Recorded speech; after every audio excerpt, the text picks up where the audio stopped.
The silence in the Church of St. Jude was not the holy, reverent kind that usually inhabited the high-arched rafters of the Pittsburgh landmark. It was a thick, suffocating silence, the kind that precedes a landslide. For pairs of eyes, heavy with judgment, curiosity, and a cruel sort of pity, were fixed on the woman standing alone at the altar. Elena Vance, the CEO of Vance Architectural Holdings, was a woman used to being the center of attention, but never like this. She stood in a gown of ivory silk that shimmered under the stained glass light, clutching a bouquet of white roses. So tightly her knuckles were as pale as the petals. The groom, Julian Blackwood, was nowhere to be found. At first, the delay had been whispered away as bridal nerves or a logistical hiccup, but as the clock climbed past 2:30, the atmosphere shifted. The string quartet had looped through the same Bach concerto 4 times, their bows scraping with an increasing, frantic mechanicalness. Then came the whispers, spreading like wildfire through the pews. And then, the worst sound of all, a quiet, jagged laugh from somewhere in the middle rows, followed by the rhythmic tapping of fingers on cell phones. In the very last row, seated near the heavy oak doors, Elias Thorne watched her fall apart. Elias was 32 years old, though the shadows under his eyes suggested a man who had lived twice that. He was a mid-level project manager at Elena's firm, a man of blueprints and load-bearing calculations, not of high society scandals. He wasn't her friend. He wasn't her family. He was, by all definitions, of the social register, nobody special. He was just a man who knew what it felt like to have the floor fall out from under his feet while the world watched and did nothing. To understand why Elias Thorne stood up that day, one had to understand the morning that preceded it. The day had begun at 5:15 a.m., signaled not by an alarm but by the internal clock of a man who hadn't slept deeply in 4 years. The Pittsburgh air was sharp, smelling of wet pavement and the impending frost of October. In his small apartment on Morrow Street, the radiator clicked and groaned, a rhythmic, metallic heartbeat that Elias had learned to interpret as a sign of life. He lay in the dark, staring at the ceiling, listening for the sound of small footsteps in the hallway. Being a single father to a 6-year-old girl named Lyra was a constant state of hypervigilance. It was a life lived in the half-light, always listening for a nightmare, a cough, or the soft thud of a stuffed animal hitting the floor. Elias got out of bed, his joints stiff from a week of site visits and late-night drafting. He was a man of solid build, with dark hair kept short for utility and a jaw that carried a perpetual shadow of stubble. He didn't look like a romantic lad. He looked like a man who spent his days building things that were meant to last and his nights trying to keep a small world from crumbling. He moved through the kitchen with the practiced silence of a ghost, brewing coffee and packing a lunchbox with meticulous care. He sliced the crusts off the bread because Lyra claimed they were structural hazards. He found the blue button-down shirt he had ironed the night before, the shirt he would wear to the wedding. He wasn't excited about the wedding. He was attending because Elena Vance was the kind of CEO who actually knew his name. She was sharp, demanding, and possessed a brilliance that made the firm thrive, but Elias remembered her for a different reason. He remembered the time she had stopped a high-stakes board walkthrough because she saw a custodian's daughter sitting in the hallway with a broken crayon. Elena had knelt on the cold marble floor in her $1,000 suit and helped the girl draw a bird. Elias had watched that from across the hall and thought, there is a soul behind the balance sheets. And then there was Julian Blackwood. Julian was the kind of man who appeared on the covers of magazines titled Strategic Wealth. He was handsome in a way that felt manufactured, tailored suits, a smile that never quite reached his eyes, and a habit of touching Elena's shoulder as if he were marking a territory rather than showing affection. Elias had seen them together at company galas, and every time, Julian's presence felt like a perfectly executed marketing campaign. "Daddy." Elias turned to see Lyra standing in the doorway. She was wearing orange pajamas, her hair a wild nest of blonde curls, clutching a stuffed stegosaurus by the tail. She was missing her 2 front teeth, a gap that made her smile look like a beautiful, unfinished bridge. "Hey, Bug," Elias whispered, lifting her into his arms. She smelled of sleep and strawberry shampoo. "Is it a party day?" she asked, eyeing the blue shirt hanging on the chair. "It's a wedding day," Elias corrected. "For the lady who owns the big building. The one who likes birds?" "The very one." Lyra considered this, leaning her head against his shoulder. "You should dance." "Daddy, you're good at it when you think I'm not looking." Elias smiled, a rare, genuine expression that softened the lines around his eyes. "I'm just there to sit in the back and be quiet, Lyra. No dancing for me." "Everyone should dance," she insisted, her voice muffled by his neck. "Even the quiet ones." He fed her oatmeal with exactly 3 drops of maple syrup and listened to her describe a dream involving a dinosaur tea party. This was his real life. The blueprints, the skyscrapers, the high society weddings, they were just the scaffolding. Lyra was the structure. At noon, his neighbor, Mrs. Gable, arrived to watch Lyra. Mrs. Gable was a retired librarian who treated Elias with a mixture of maternal concern and professional bluntness. "You look like a man going to a funeral, not a wedding," she said, lint rolling his blazer. "There's dog hair on your shoulder. You don't even own a dog." "I walked past a golden retriever on the way to the bus yesterday," Elias said, tiredly. "Maybe it's clingy." "Go," she urged, pushing him toward the door. "Show your face, eat a shrimp cocktail, and come home. I've got a bridge game at 8. The Church of St. Jude was an architectural marvel of stone and stained glass. But today it felt cold. As Elias took his seat in the very last pew, he felt the weight of the social divide. The front rows were a sea of designer silk and expensive cologne, the Blackwoods and the Van Cess, the elite of the city. He sat near a man who had fallen asleep and a woman in a flamboyant yellow hat who seemed more interested in her reflection in her compact mirror than the sanctity of the space. 2 p.m. came and went. By 2:15 p.m., the air began to sour. The string quartet's music, once elegant, now felt like a taunt. Elias watched the groomsmen near the front. They were whispering, their faces tight with a sudden, panicked energy. One of them disappeared through a side door and didn't return. Then, the doors at the back of the church, just feet away from Elias, groaned open. Elena Vance stood there. She was alone. There was no father to walk her down the aisle. He had passed away years ago. She had planned to walk the path solo, a final statement of her independence before joining Julian. But as she looked down the long, red-carpeted gauntlet, she saw the empty space at the altar. Julian Blackwood wasn't there. She took a step, then another, her movements mechanical. The murmur of the crowd rose like the sound of a gathering storm. Elias saw her face as she passed his row. It wasn't just heartbreak. It was the look of a woman who had spent her life building a fortress only to realize it was made of sand. She reached the front, standing before the priest who looked as though he wanted to disappear into his vestments. Suddenly, a phone chimed, a sharp, digital bird chirp in the silence. Elena reached into a hidden pocket of her dress and looked at the screen. Whatever she read turned her into stone. The woman in the yellow hat leaned toward her companion and hissed, "I heard. He's in the Hamptons. With the Miller girl." It was all a play for the merger. A man a few rows ahead let out a short, nervous laugh. It was a cruel sound, the sound of a crowd turning on a fallen queen. Elena's shoulders, usually so square and defiant, began to slump. Her head bowed. The roses in her hand trembled. Elias Thorne felt something snap inside him. It wasn't a calculated move. It wasn't a strategic fit. It was the same instinct that made him check the structural integrity of a beam. He couldn't watch it collapse and do nothing. He didn't think about his mortgage. He didn't think about his career.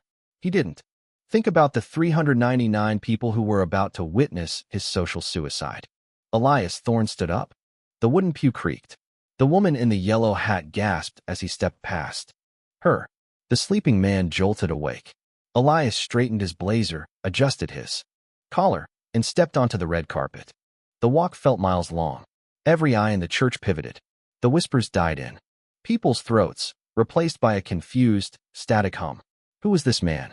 He wasn't a Blackwood. He wasn't a Vance. He was wearing a blazer that didn't quite match his trousers and shoes that had seen miles of construction dust. He reached Elena. She didn't look up at first, her eyes fixed on her own white shoes.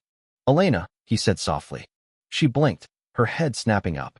Her eyes were bloodshot, swimming with a mixture of terror and humiliation. "Elias?" she whispered, her voice cracking. What are you doing?"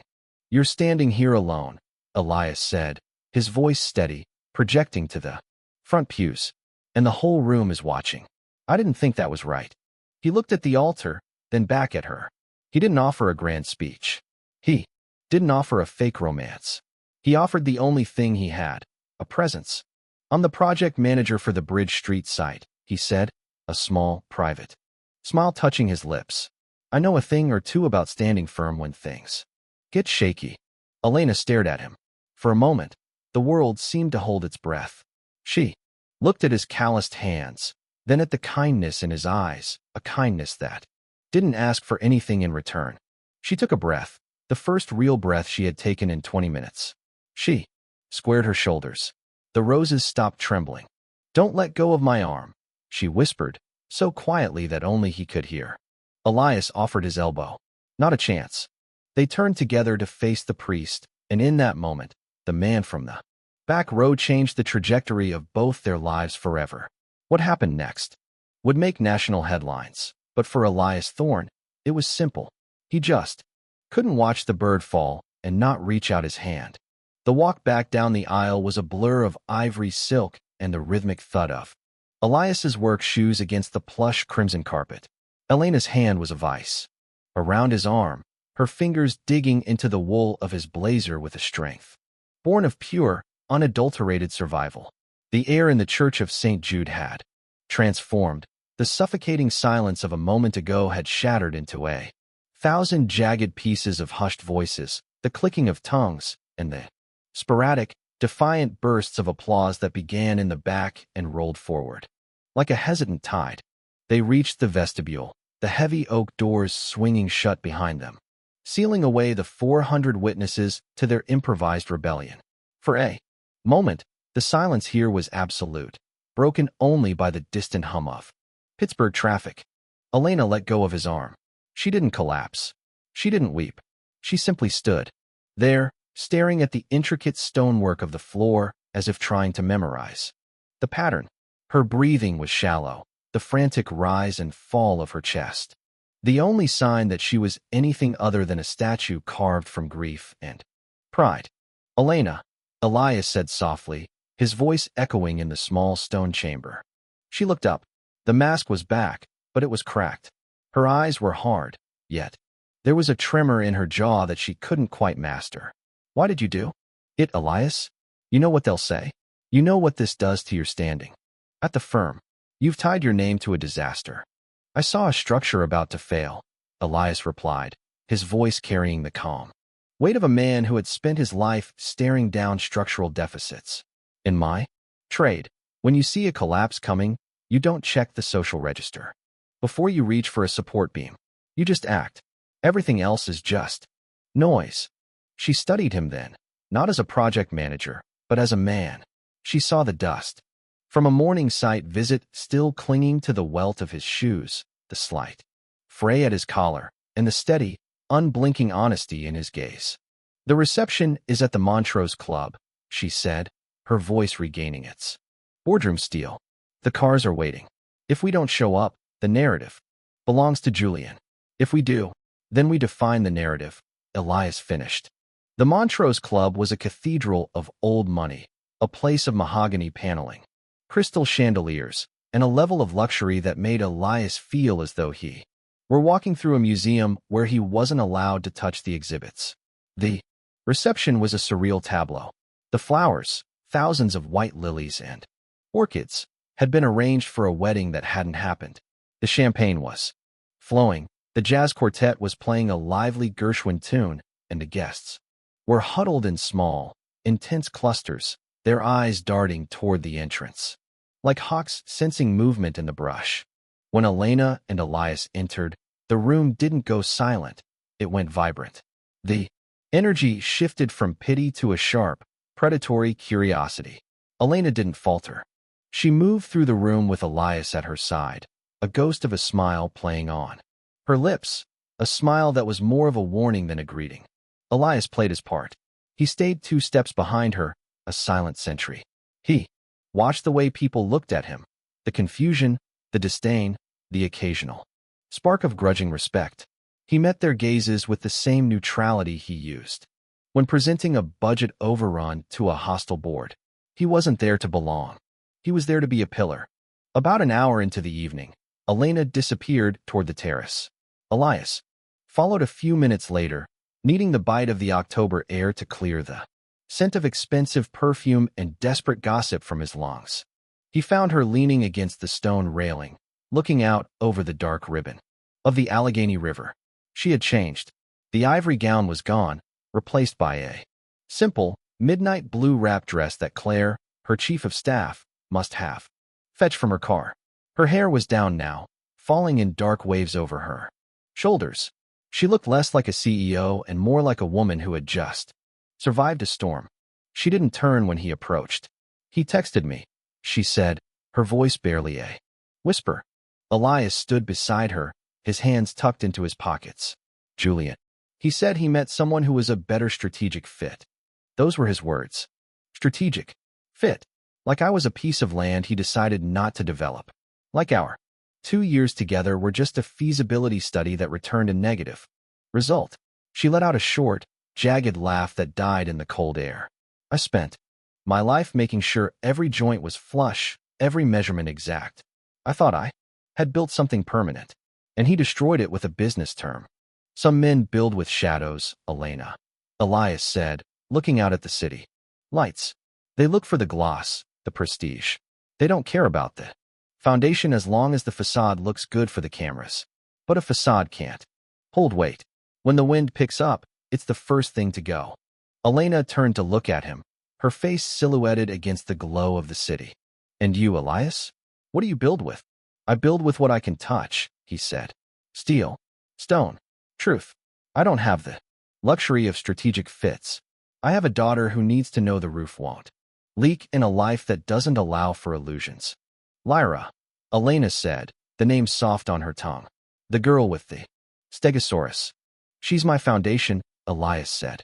Everything else is just scaffolding. They stood there for a long time, the silence between them no longer a void but a bridge.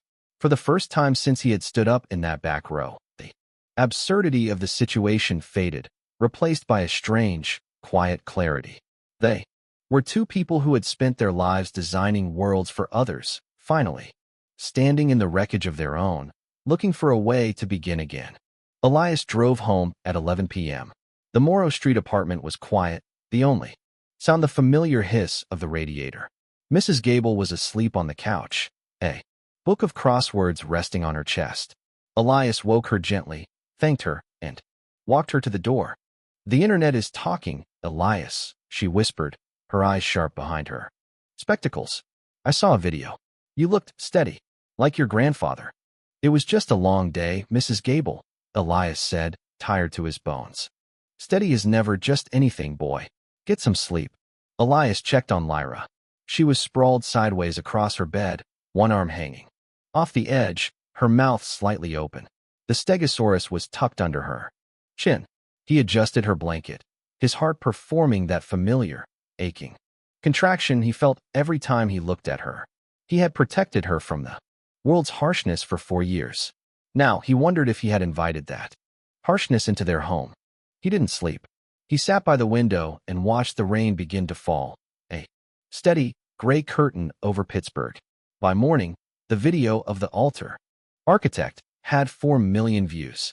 His phone was a buzzing hive of notifications. Dana, his sister in Cleveland, calling him 6 times, co-workers, asking for the real story, and unknown numbers that were undoubtedly journalists.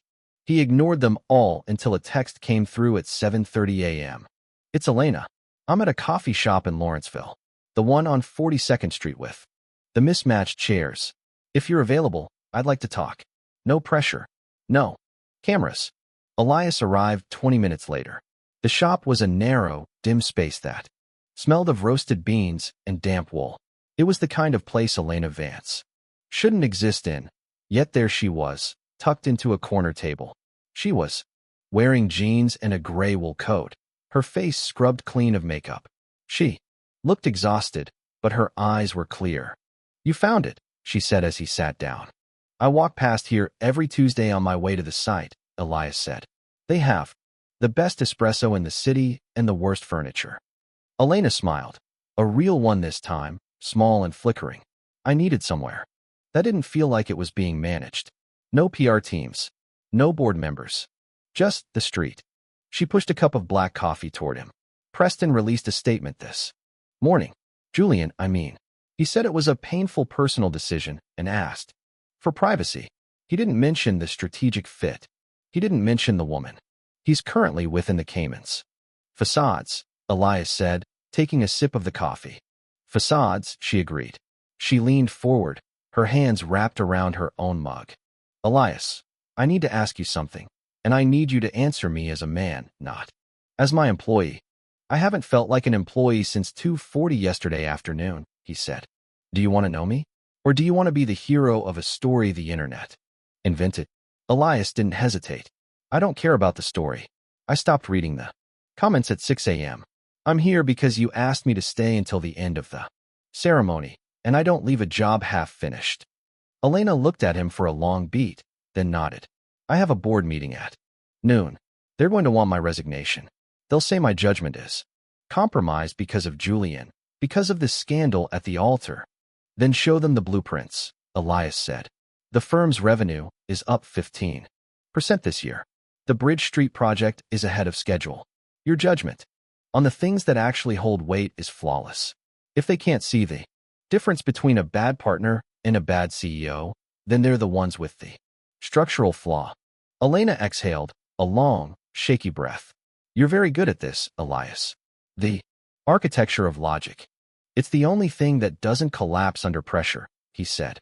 They talked for another hour, not about the firm, but about the things they actually cared about. He told her about Lyra's obsession with dinosaurs and the way she refused to eat green beans unless they were called forest trees. Elena told him about her father, a man who had started as a carpenter and built an empire out of wood shavings and sheer will. She told him how much she missed the smell of sawdust and the honest weight of a hammer. As they stood to leave, Elena stopped. "Can I see it?" "See what?" "Where you live. Morrow Street. I want to see the world that Lyra built." It was a request that should have felt intrusive, but it didn't. Elias drove her to the third-floor walk-up. The apartment was a riot of Lyra's artwork, drawings of orange T-Rexes taped to the walls, a half-finished Lego castle on the floor, and a kitchen table that bore the permanent stains of 100 spilled juice boxes. Elena walked through the rooms as if she were touring a palace. She stopped in front of a drawing of a triceratops that Lyra had made with orange crayon. "She has a good eye for proportion," Elena whispered. "She has a good eye for anything that can be turned into a dinosaur," Elias said, heating up a bowl of Mrs. Gable's lentil soup. They sat at the small kitchen table. Elena Vance, the woman who controlled the skyline of Pittsburgh, ate lentil soup in a room that smelled of crayons and old radiators. "Julian didn't want children," she said suddenly, looking at the Lego castle. "He said they were logistically inconvenient.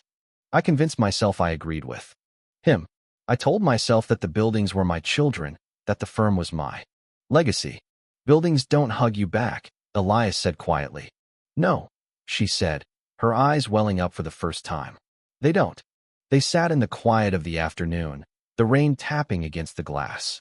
For the first time in years, Elias Thorne didn't feel like he was just a man holding up a world. He felt like he was sharing the weight. As Elena prepared to leave for her board meeting, she turned to him at the door. "They're going to come for us, Elias. The press, the board, the Blackwoods. They'll try to find the cracks in this, whatever this is." Elias looked at her, his hand resting on the frame of the door he had repaired himself 3 years ago. "Let them look. We've already seen the worst of it. From here on out, we're just building the foundation." She nodded, her chin lifting with that old defiance. "I'll see you at the office tomorrow, Project Manager Thorne." "I'll be there, Elena." He watched her walk down the stairs, her gray coat disappearing around the bend. He closed the door and leaned against it, listening to the radiator. He looked at the orange triceratops and the Lego castle and the bowl of soup on the table. The architecture of the heart, he realized, was a messy, unpredictable business. It didn't follow blueprints. It didn't care about strategic fits. It was built in the small spaces between a disaster and a cup of coffee, in the way a stranger stood up in the back row, and in the way a woman finally decided to let the facade fall. He didn't know if they would survive the board meeting or the headlines.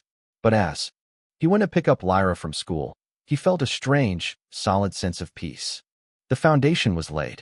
The rest was just the work of living. The boardroom on the top floor of Vance Architectural Holdings was a space designed to intimidate. It was a cathedral of glass and brushed steel, perched high above the smog and hustle of Pittsburgh, offering a panoramic view that made the world below look like a collection of toy blocks. On a normal day, Elena Vance relished this view. It reminded her that she was the one who decided how those blocks were arranged. Today, however, the view felt like a taunt. Elena sat at the head of the table, her hands folded neatly atop a leather-bound folder. Across from her sat the 5 members of the board, the vultures, as her father used to call them. They were men and women who dealt in dividends and risk assessments, people for whom the architecture of the heart was a foreign, unprofitable concept. In the center of the table, a tablet lay flat, displaying a paused frame of the viral video from the Church of St. Jude.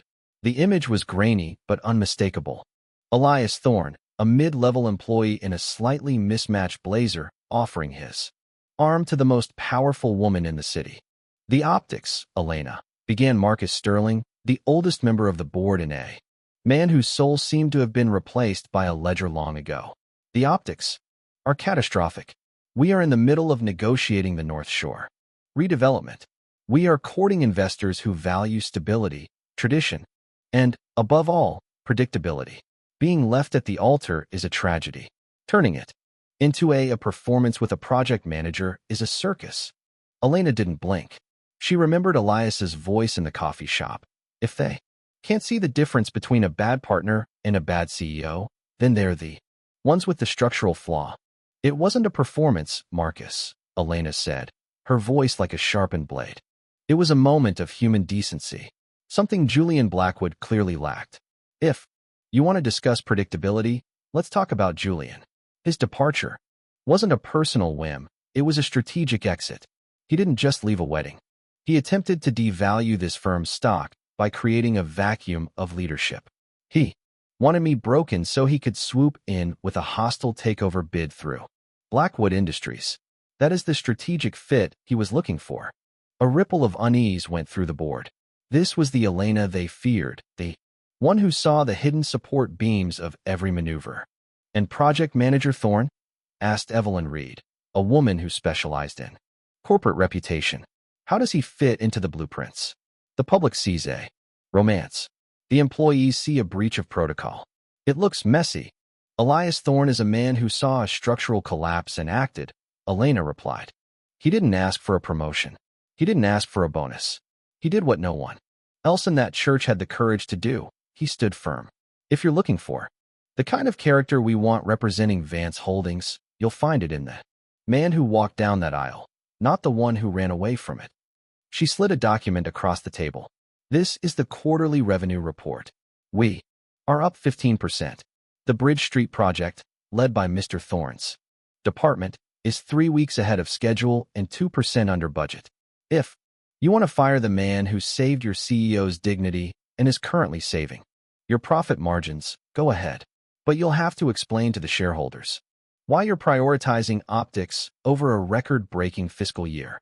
The silence that followed was heavy, but it was no longer the silence of judgment. It was the silence of defeat. While Elena was fighting the vultures in the sky, Elias Thorne was back in the mud. The Bridge Street site was a chaotic symphony of grinding metal, shouting, foremen, and the rhythmic thud of pile drivers. For Elias, it was the only place.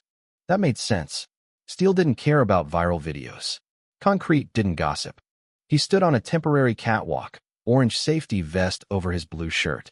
reviewing a set of schematics with his lead foreman, a burly man named Miller, who had been in the trade for 30 years. "So," Miller said, not looking up from the blueprints. "The altar architect. That's what the guys are calling you." Elias sighed, rubbing the bridge of his nose. "It was one day, Miller. Can we just focus on the load-bearing capacity of the south pylon?" Miller looked up, his weathered face breaking into a grin. "Relax, Thorne. Most of the guys think you're a legend. They've spent years building things for people who wouldn't look them in the eye. Seeing one of our own stand up for the boss, it did something for morale. Just don't let it go to your head. You still messed up the order for the grade B gravel." "I'll fix the gravel," Elias muttered, but he felt a strange sense of relief. The real reality of his life was here, in the physical work. But as the sun began to set behind the Pittsburgh skyline, his thoughts drifted back to the coffee shop. He thought about the way Elena had looked at Lyra's drawing, the way the armor had fallen away, leaving just a woman who missed the smell of sawdust. His phone buzzed. It was a text from a number he now had saved as Elena. Personal. "The vultures have been fed. They're still circling, but they won't bite. At least not today. How is the Bridge Street project?" Elias smiled, leaning against a steel girder. "The project is fine. The gravel is a mess. The foreman thinks I'm a celebrity. Lyra wants to know if you like Triceratops as much as Stegosauruses. It's a very important distinction." The reply came back almost instantly. "Triceratops have better defensive structures, but Stegosauruses have more interesting silhouettes. Tell her it's a tie. Are you free on Saturday? I want to take Lyra to the Museum of Natural History. No cameras, no blazers, just dinosaurs." Elias felt a sudden, sharp pang of something he hadn't felt in a long time. It wasn't just attraction, it was a sense of opening. He thought about his daughter's wild curls and her gap-toothed smile. He thought about Elena Vance, the woman who lived in a penthouse but felt at home in a third-floor walk-up. Saturday works. Lyra will probably talk your ear off about the Jurassic period. You've been warned. Saturday arrived with a crisp, brilliant sunlight that turned the fallen leaves into a carpet of gold.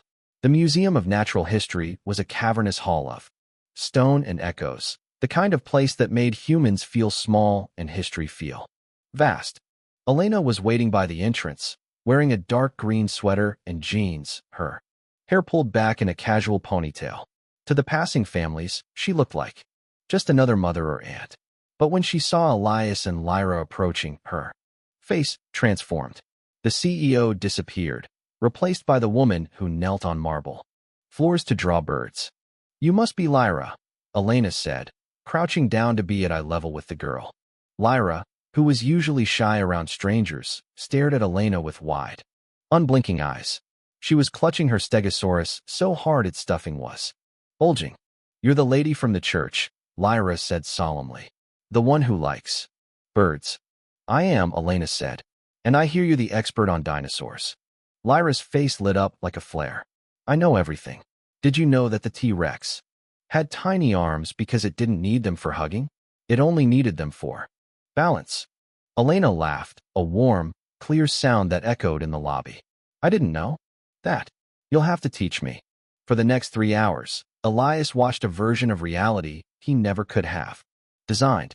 He watched Elena Vance, a woman who managed billion-dollar budgets, listen with rapt attention as a 6-year-old explained the difference between a herbivore and a carnivore.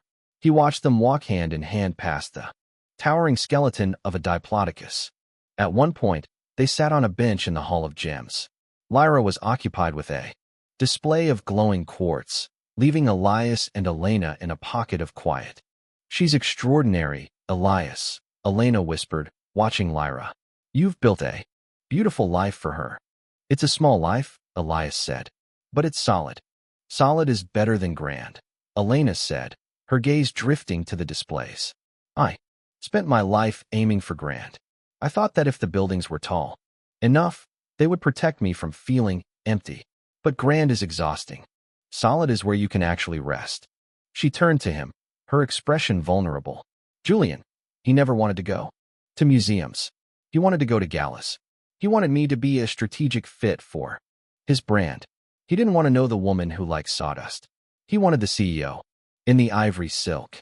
He was looking for a centerpiece, Elena, Elias said. Not a partner. A centerpiece is meant to be looked at. A partner is meant to be leaned on.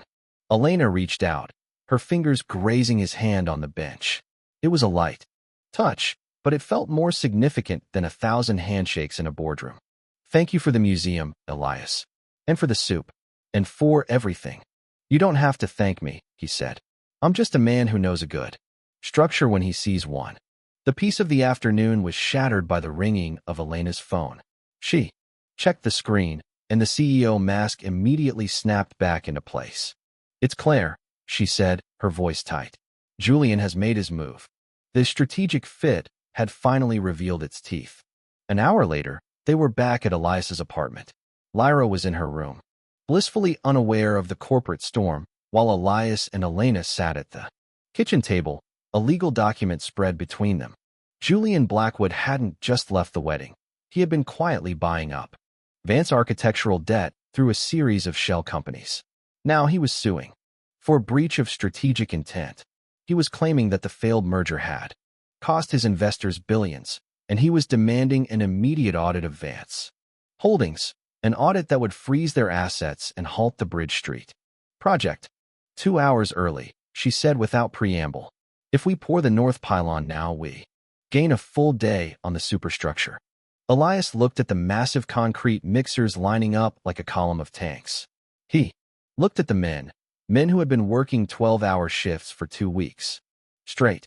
They were exhausted, their faces streaked with oil and grit, but they were moving with a strange, purposeful speed. They're doing it for you, Elena, Elias said, taking a sip of the coffee she handed him. No, she said, looking at the workers.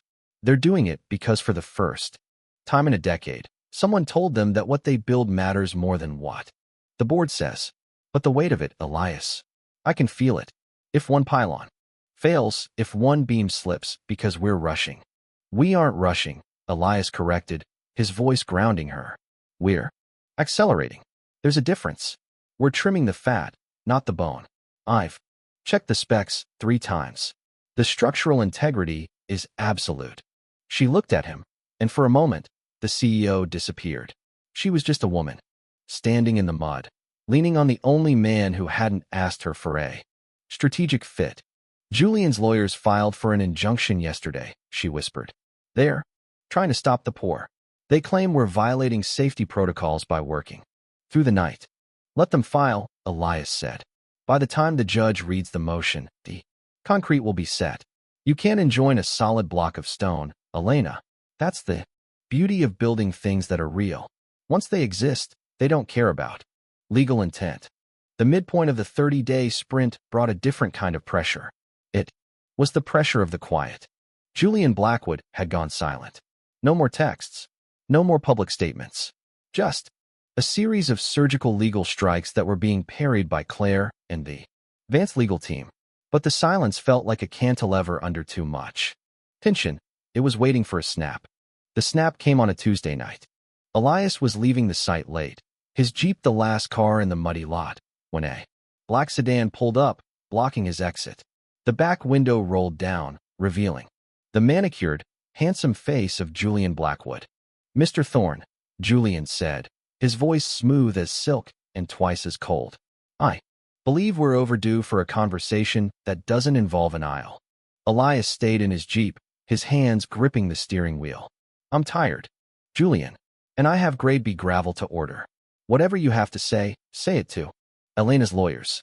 Elena's lawyers are busy trying to find the money I've frozen, Julian said, stepping out of the car. He looked absurd in the muddy lot, his $1,000 loafers sinking into the grit. He leaned against the Jeep's door. I'm not here as a rival, Elias. I'm here as a businessman. I've looked at your file. You're a brilliant project manager. You've done more for the Bridge Street site in 2 weeks than most men do in a year. It's a waste. A waste of what? Of your future. You think this, whatever this is with Elena, is real? You're a support beam, Elias. A temporary structure.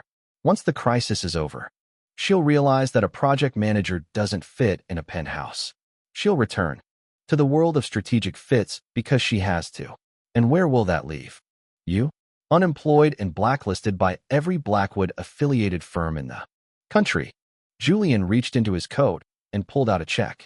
He didn't show the amount, but the paper looked heavy with zeros. Walk away, Julian said. Tell the press that the wedding stunt was a PR move. You were paid to perform. Tell the board that Elena's judgment is compromised. I'll make sure you and your daughter never have to worry about a roof or a leaky radiator again. You can build whatever you want, wherever you want. Just not here, and not with her. Elias looked at the check. He thought about Lyra's college fund. He thought about the Morrow Street apartment. He thought about the weight of choice, the heavy, crushing responsibility of being a father who wanted to give his child the world. Then he thought about Elena Vance kneeling on a marble floor to draw a bird. He thought about her standing in the rain, refusing to let the vultures take her father's legacy. Elias rolled down his window and looked Julian Blackwood in the eye. You call yourself a businessman, Julian, Elias said, his voice low and dangerous. But you don't know the first thing about materials. You think everything has a price, but some things, they have a value. You can't buy value. You can only build it. He shifted the Jeep into reverse. And as for my daughter, she's 6. She knows the difference between a real dinosaur and a plastic one. I'd hate to have to explain to her that her father was a fake. He backed out, splashing a wave of gray mud over Julian's loafers, and didn't look back. The 25th day was the breaking point. A storm had rolled in off the Great Lakes, a lashing, horizontal rain that turned the Bridge Street site into a swamp. The wind was gusting at 40 miles per hour, just at the limit for the cranes. Elena was in the trailer, staring at the weather radar, when the radio crackled. Boss, Thorne, we've got a problem with the crossbeam on the 3rd tier. The bracing is slipping. Elias was already moving. He was out the door before Elena could speak, his boots sinking into the muck. She followed him, the wind nearly knocking her flat. They looked up. High above, a massive steel girder was swaying. One of the temporary welds had failed under the wind load. If it fell, it would take out the north pylon, destroying 25 days of work and potentially killing the crew on the lower deck. Clear the deck, Elias roared into his radio. Miller, get the secondary crane in position to take the load. The wind's too high for the secondary, Elias. Miller's voice was panicked. If we swing the boom, the whole rig might tip. We don't have a choice. Elena shouted, grabbing the radio from Elias's hand. Miller, this is Vance. Secure the load. I'm coming up. Elena, no. Elias grabbed her arm. You're not going up there. It's a death trap. It's my name on the bridge, Elias, she cried, her hair plastered to her face by the rain. If this fails, Julian wins. If this falls, those men die. I won't sit in a trailer and watch it happen. Then we go together, Elias said. They climbed. The wet steel was slick as ice. Every gust of wind threatened to peel them off the ladder and hurl them into the dark Allegheny below.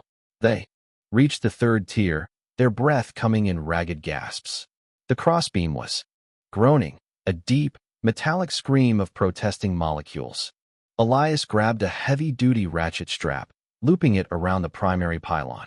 Elena, I need you to hold the tension on the safety line while I reset the brace. She didn't hesitate. She wrapped the line around her waist, bracing her feet against the wet steel, her muscles straining against the literal weight of the bridge. I've got it, she screamed over the wind. Go. Elias swung out over the void.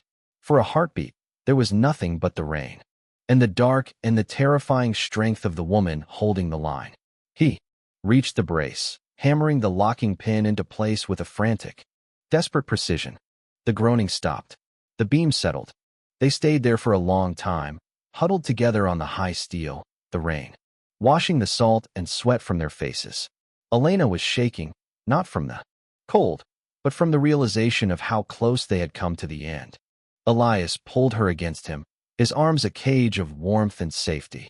The choice, she whispered against his chest. I chose the bridge. I chose the fight, but I almost lost you. You won't lose me, Elena, Elias said, his voice vibrating through her. I'm the load-bearing wall. I'm not going anywhere. Day 30. The sun rose over Pittsburgh with a rare, golden clarity. The Bridge Street site was silent for the first time in a month. The first phase was finished. The north pylon stood tall and unyielding, a monument to grit and sawdust. The superstructure was locked. The investors, the press, and even 2 members of the board were standing on the riverbank, looking up in stunned silence. Elena Vance stood at a temporary podium, Elias at her side. She didn't look like a woman who had been humiliated at the altar. She looked like the woman who had built the city. Julian Blackwood called this project a strategic failure, she told the cameras. He tried to use the law to stop what he couldn't build himself. But a bridge isn't a merger. It's not a stock option. It's a promise made of steel. We kept our promise. She looked at Elias, and for a fleeting second, the whole world saw the real reality. The victory was absolute. Julian's debt play was crushed by the sheer momentum of the project's success. The board had no choice but to confirm Elena's leadership indefinitely. But as they walked away from the cameras, toward the Jeep where Lyra was waiting, with a celebratory orange cupcake, the weight of choice returned. They sat in the Jeep, the silence of the finished job settling over them. What now, CEO Vance? Elias asked, watching Lyra eat her cupcake in the back seat. Elena looked at her scuffed boots, then at the ring on her finger, not the diamond Julian had given her, but a simple band of hammered silver Elias had bought her on the 20th day, a structural necessity, he'd called it. Now, Elena said, leaning her head on his shoulder, we stop building for the world. We start building for the 3 of us. That's a big job, Elias said. I think we've got the right project manager for it, she replied. As they drove away from the bridge and toward the Morrow Street apartment, the weight of the choice didn't feel like a burden anymore. It felt like a foundation. And for the first time in their lives, the altar architect and the sawdust CEO weren't designing a facade. They were designing a home. The architecture of the heart was finally complete, and the structure was, by all accounts, built to last a lifetime. The year that followed the battle for the Bridge Street pylon was not a cinematic montage of easy victories, but a slow, deliberate process of curing, much like the concrete Elias had poured in the middle of a storm. It took time for the heat of the conflict to dissipate, for the molecules of their new life to bind, and for the world to stop looking at them as a scandal and start seeing them as a foundation. By the time the next October arrived, the light over Pittsburgh had changed. Again, it was no longer the harsh, exposing glare of that disastrous afternoon at St. Jude's. It was a mellow, honeyed glow that softened the jagged edges of the industrial skyline. Elias Thorne sat at his drafting table in the Bridgeside office, but his title was no longer project manager. He was a senior partner now, a move the board had made not out of gratitude, but out of necessity. He was the only one who could bridge the gap between the high-concept visions of the architects and the grit of the crews on the ground. But more importantly, he was a man who worked with a different kind of precision. He was looking at a set of plans for a small library in Braddock, a passion project Elena had insisted they take on. His phone buzzed on the wood. Lyra just finished her tectonic plate presentation. The teacher called it unnervingly detailed. I told her it runs in the family. Pick you up at 5? Elias smiled, the tension in his shoulders, a permanent fixture for years, finally beginning to yield. I'll be ready. Did she use the Stegosaurus as a visual aid for continental drift? Obviously. It was the only way to explain the Jurassic split. Elias set the phone down and looked out the window. The blind was still broken. The same one he'd looked at for 5 years, but he no longer felt the urge to fix it. Some things were allowed to be imperfect. The domestic reality of their year had been a study in architectural contrast. For the first 6 months, they had navigated the distance between Elena's glass-walled penthouse in Shadyside and Elias's third-floor walk-up on Morrow Street. Elena had tried to host them in her world, but the penthouse, for all its marble and silent air conditioning, felt like a museum to Elias and a giant, fragile obstacle course to Lyra. It was a place designed for strategic fits, not for Lego castles and orange crayon drawings. The turning point had come on a rainy Tuesday in March. They were in Elias's Cramped kitchen. The radiator was hissing. The scent of Mrs. Gable's lentil soup was in the air, and Lyra was sitting on the floor, explaining to Elena why a Triceratops could definitely beat a T-Rex if it had the home field advantage. Elena had looked at the orange drawing taped to the fridge, then at the mismatched chairs, and then at Elias. "I don't want to go back to the glass house," she had whispered. "It's a long commute from here to the penthouse," Elias had replied. "Then I won't commute. I want to stay where the radiator clicks. I want to stay where the drawings are." And so, the CEO of Vance Architectural Holdings had moved her life into a two-bedroom apartment on Morrow Street. She had traded her silent halls for the morning chaos of oatmeal and missing socks. She had learned that a home wasn't something you designed on a screen. It was something that grew in the cracks of a daily routine. The ghost of Julian Blackwood had made one final appearance in April. He had sent an email, a masterpiece of corporate contrition and subtle manipulation. He claimed he had refined his perspective, that he realized the error of his strategic exit, and that he wished to discuss a mutually beneficial reconciliation for the sake of the Pittsburgh business community.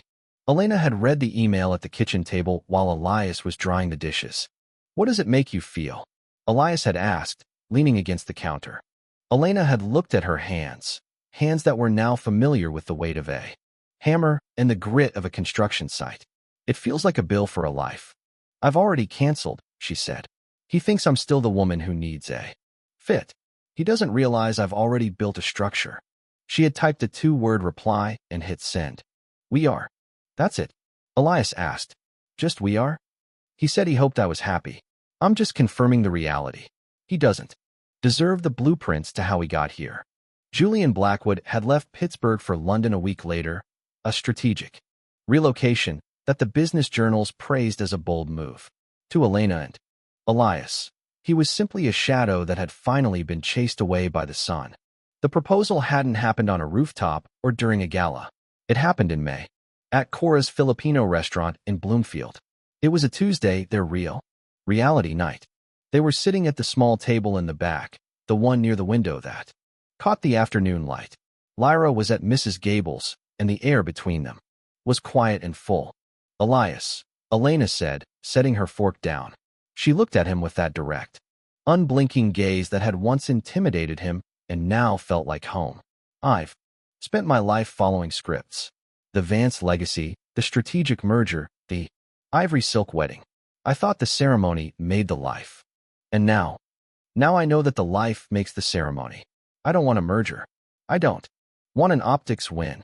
I want to marry the man who stood up in the back row when the world was laughing at me. I want to marry the load-bearing wall." Elias didn't have a ring in his pocket. He hadn't planned a speech. He reached across the table and took her hand. His skin was calloused, hers was steady. "I've been in love with you since the day you knelt on that marble floor to draw a bird for a custodian's daughter," he said. "The church was just the day I stopped pretending. I don't have a penthouse to give you, Elena. I just have a third-floor walk-up and a 6-year-old who thinks you're the smartest person in the world. That's all the material I need," she said. He bought the ring 2 weeks later from a small estate jeweler on Penn Avenue. It was a 1940s setting, platinum and humble, with an oval stone that caught the light with a quiet, stubborn brilliance. It looked like it had survived decades and was ready for several more. When he gave it to her at the kitchen table, Lyra had watched with wide eyes. "Is that for the new party?" Lyra asked. "It's for the forever party, bug," Elias said. Lyra had looked at Elena. "Does this mean you're my real mom now?" Elena had pulled the girl into her lap, her eyes shimmering. "If you want me to. Be, Lyra. I've been practicing my dinosaur facts, just in case." "Then you have to wear orange at the party," Lyra decided. "It's the color of the best dinosaurs." October 14th arrived, the anniversary of the collapse. The morning started the way it always did. 5:15 a.m., the radiator clicking, the smell of coffee, but the air was different. It didn't feel like a threat. It felt like a promise. They didn't go to St. Jude's. They didn't invite 400 strangers. They chose a small garden in Frick Park, a place where the trees had turned a deep, fiery copper, and the light was so golden it felt like it had been poured from a jar. There were 60 people, The Bridge Street crew, led by a surprisingly tearful Miller, Mrs. Gable in her best Sunday hat, Claire, who was managing the logistics of joy with terrifying efficiency, Cora from the restaurant, Dana from Cleveland. Elias stood at the front of the garden path. He wasn't wearing a borrowed blazer. He was wearing a suit that fit him, a deep charcoal that made him look like the senior partner he was, but his hands were still the hands of a builder. Lyra led the way. She was wearing a dress of dark orange silk, her hair in wild curls, carrying a basket of flowers and a velvet box containing the rings. She didn't walk. She marched with the solemnity of a high priestess of the Jurassic. And then, Elena. She came through the trees, the October light catching the champagne silk of her dress. She wasn't walking alone this time, but she wasn't being given away either. She was simply arriving. She looked at Elias, and the smile that broke across her face was the only light the garden needed. There were no whispers. There was no laughter. There was only the sound of the wind in the oaks and the soft, collective exhale of 60 people who were witnessing something that was finally, undeniably real. They wrote their own vows. I spent my life building things to be looked at, Elena said, her voice steady and clear. But you taught me that the most important structures are the ones you live in. You stood up when I was alone, but more importantly, you stayed when the world went quiet. You are my home, Elias. You are my light. Elias looked at her, and then at Lyra, who was standing beside them, nodding as if she were approving the structural integrity of the moment. I'm a man of blueprints, Elias said. I like to know how things work. I like to know what holds the weight. For a long time, I thought I had to hold it all myself. But you showed me that a foundation is stronger when it's shared. I don't promise you a life without storms, Elena, but I promise you a roof that won't leak and a hand to hold when the wind picks up. I choose you. I choose us. They exchanged the rings. Lyra handed them over with a theatrical flourish. Miller let out a whistle that could be heard in the next county. Mrs. Gable started to sob into a lace handkerchief. The Bridge Street crew erupted in a roar that made the birds take flight from the maples. The reception was held right there in the garden, under strings of amber fairy lights. There was no caviar. There was Cora's lentil soup, a mountain of garlic bread, and a cake that Lyra had helped design, which featured a very small, very elegant champagne-colored stegosaurus on the top tier. As the sun began to dip below the horizon, casting long, purple shadows across the grass, Elias and Elena stood apart for a moment, watching the scene. Lyra was dancing with Miller, her orange dress spinning like a top. Claire was laughing with Dana. The world was moving on, but this little circle of light felt permanent. We did it, Elena whispered, leaning her head on Elias's shoulder. We built it exactly to code, Elias replied, pulling her closer. No, she said, looking up at him, her eyes reflecting the amber lights. Better than the code. We built it for the light. The radiator back on Morrow Street would click that night.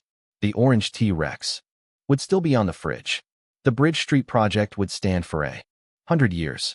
But as they danced on the grass in the fading October light, Elias Thorne and Elena Vance knew the truth. The most beautiful buildings aren't made of steel or stone. They're made of the moments when someone decides to stand up, the quiet Tuesdays at the kitchen table, and the stubborn, beautiful choice to stay. The architecture of the heart was complete. The foundation was set. And as the October light finally faded into a star-filled night, the altar architect and his bride walked home, not to a penthouse or a script, but to the real, messy, glorious reality they had built with their own 4 hands.